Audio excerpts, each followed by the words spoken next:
এতগুলো মানুষকে হঠাৎ করে বেকার করে দেবার কি প্রয়োজন ছিল? রুফটপ রেস্তোরাঁ বন্ধে কার্যত মেয়র ফিরহাদ হাকিমকে আক্রমণ করেছেন শ্রমিক ভট্টাচার্য। তার কথায় রুবি থেকে গড়িয়া পর্যন্ত যেভাবে জলাজমি ভরাট করে আবাসন তৈরি হয়েছে তা নিয়ে কি ব্যবস্থা নেওয়া হয়েছে?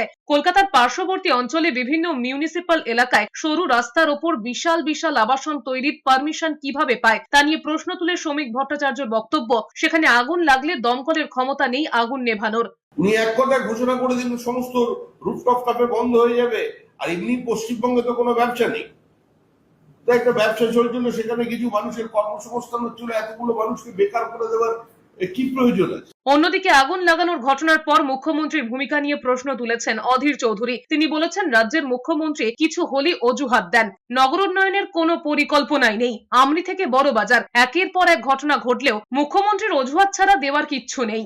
এখানে যেভাবে বিল্ডিং হচ্ছে, যেভাবে মাল্টি স্টোরি বিল্ডিং হচ্ছে, সেখান থেকে দমকল ঢোকার রাস্তা রেখেছে কোথাও? বলুন বলুন, কোনো কি আইন মানা হচ্ছে? ফায়ার ব্রিগেডটা যাবে কোথায়? কোন রাস্তা দেখান আমাকে। এ বহরমপুর শহরে কনক্রিটের জঙ্গল হচ্ছে, মৃত্যু ফাঁদ তৈরি হচ্ছে এখানটায়। পশ্চিমবঙ্গের যে কোনো শহরে যান এটাই চিত্র। বাংলায় তৃণমূল সরকারের কোনো নগর উন্নয়ন পরিকল্পনা বলে কিছু আছে বলে আমি মনে করি না।